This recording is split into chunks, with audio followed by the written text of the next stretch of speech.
Apa Sobat Live pernah terbangun tengah malam karena mimpi buruk? Jantung berdetak kencang, napas tidak teratur, dan bayangan mimpi terasa begitu nyata bahkan setelah bangun. Nah, terkadang kita mencoba tidur lagi, tapi pikiran terus bertanya, kenapa mimpi ini terasa begitu menakutkan?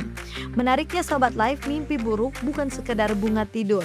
Penelitian menunjukkan bahwa mimpi buruk yang sering dan intens bisa menjadi cerminan kondisi kesehatan mental kita. Artinya, tubuh dan pikiran kita mungkin sedang mengirim pesan penting. Mau cari tahu lebih banyak? Mari belajar bersama Live. Living Fullness to Eternity.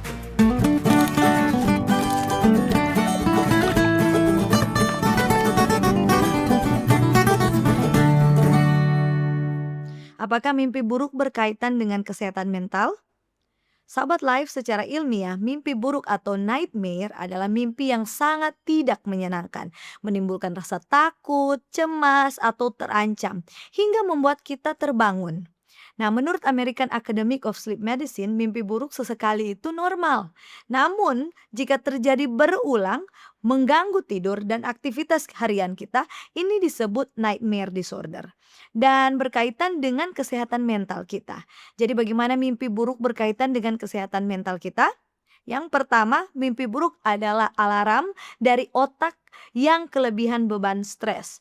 Sahabat Life, ketika kita alami stres kronis, entah dari tekan pekerjaan, masalah keluarga, atau kecemasan sehari-hari, otak kita ternyata tidak berhenti bekerja saat kita tidur. Justru sebaliknya. Kenapa bisa begitu? Begini penjelasannya. Saat kita tidur, otak masuk fase REM atau Rapid Eye Movement. Nah, yaitu fase mimpi paling aktif. Nah, pada fase ini otak sebenarnya sedang memproses dan menyortir semua pengalaman emosional yang kita alami. Contohnya seperti karyawan kantor yang lembur karena sibuk memilah-milah tumpukan arsip yang terlalu banyak dan hasilnya mimpi buruk. Penelitian dari Current Biology di tahun 2017 menunjukkan bahwa emosi negatif yang belum terselesaikan muncul kembali dalam mimpi. Artinya, semakin tinggi stres, semakin besar kemungkinan mimpi buruk. Mimpi buruk adalah sinyal bahwa ada beban emosi yang belum selesai. Yang kedua adalah mimpi buruk adalah ketika trauma diputar ulang saat tidur. Bagi kita yang pernah alami kejadian traumatis, kondisi ini disebut post traumatic stress disorder atau PTSD. Pada kondisi ini, otak sulit menutup memori traumatis, seperti luka yang tidak pernah benar-benar sembuh. Akibatnya, saat tidur, pengalaman tersebut muncul kembali dalam bentuk mimpi yang sangat nyata.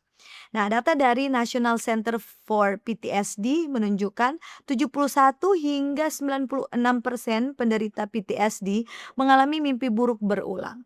Bahkan sebuah studi di Journal of Clinical Sleep Medicine di tahun 2020 konfirmasikan bahwa mimpi buruk bukan hanya gejala PTSD, tapi juga buat penderita takut untuk tidur dan akhirnya makin kekurangan istirahat. Jadi mimpi buruk dan trauma adalah lingkaran setan yang memperburuk satu sama lain.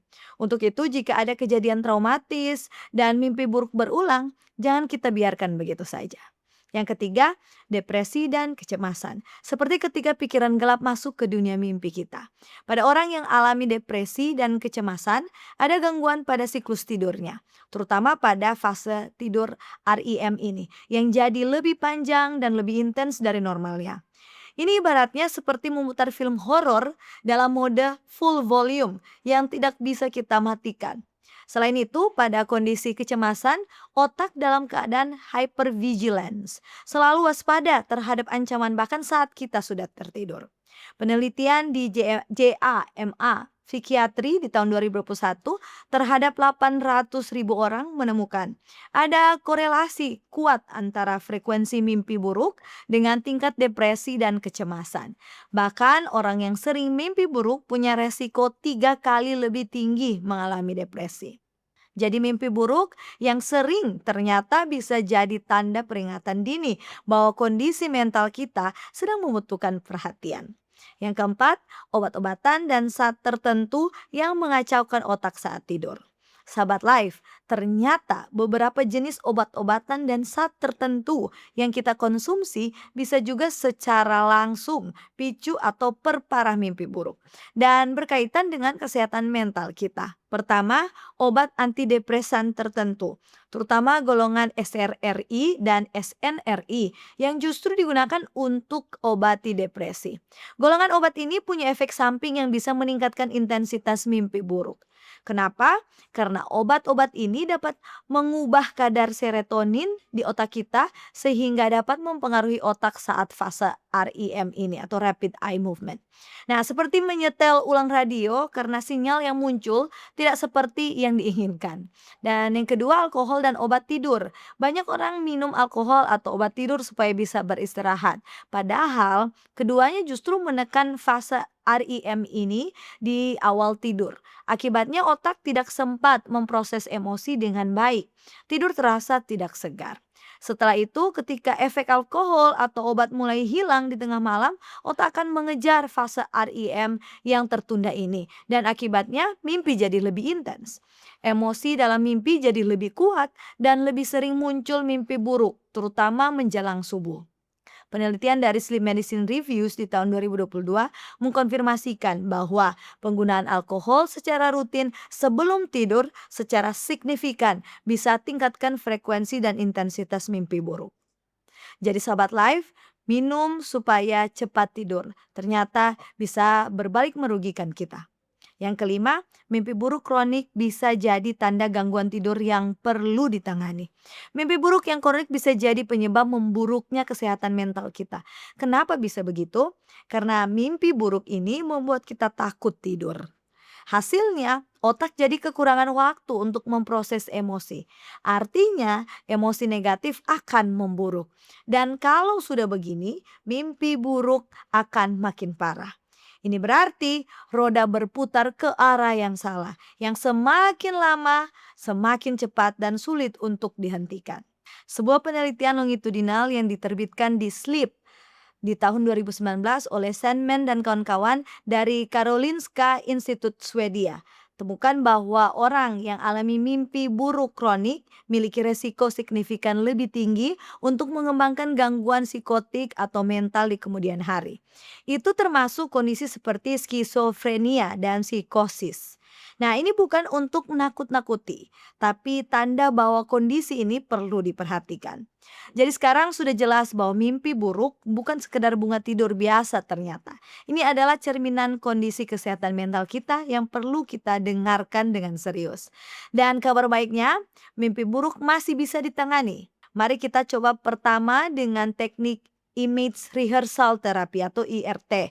Ini teknik yang direkomendasikan oleh American Academy of Sleep Medicine, di mana kita harus menuliskan mimpi buruk kita saat terjaga, lalu secara sadar mengubah akhir ceritanya menjadi lebih positif, dan kita bisa membayangkan versi baru tersebut berulang kali. Menurut Journal of Clinical Sleep Medicine ini mampu kurangi frekuensi mimpi buruk hingga 50%. Cara kedua, jaga pola tidur kita. Mari tidur dan bangun di jam yang sama setiap harinya. Hindari layar gadget minimal 1 jam sebelum tidur dan pastikan kamar tidur kita gelap, sejuk, dan tenang. Dengan rutinitas tidur yang konsisten, ini bisa bantu otak memprediksi kapan harus rileks dan tentunya bisa kurangi aktivitas otak yang berlebihan selama REM. Dan ketiga, jangan sungkan mencari bantuan profesional. Saatnya berbicara dengan Cognitive Behavioral Therapy atau CBT atau psikiater jika mimpi buruk ini terjadi intens dan mengganggu aktivitas harian kita. Karena dengan terapi berbasis mindfulness terbukti efektif tangani mimpi buruk dengan kondisi mental kita. Dan terakhir, jangan malu atau merasa lemah karena sering mimpi buruk.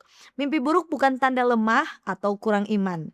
Itu tanda otak sedang bekerja memproses sesuatu yang berat. Sebagai kesimpulan kita, sahabat live, sekarang kita tahu mimpi buruk bukan sekedar kebetulan.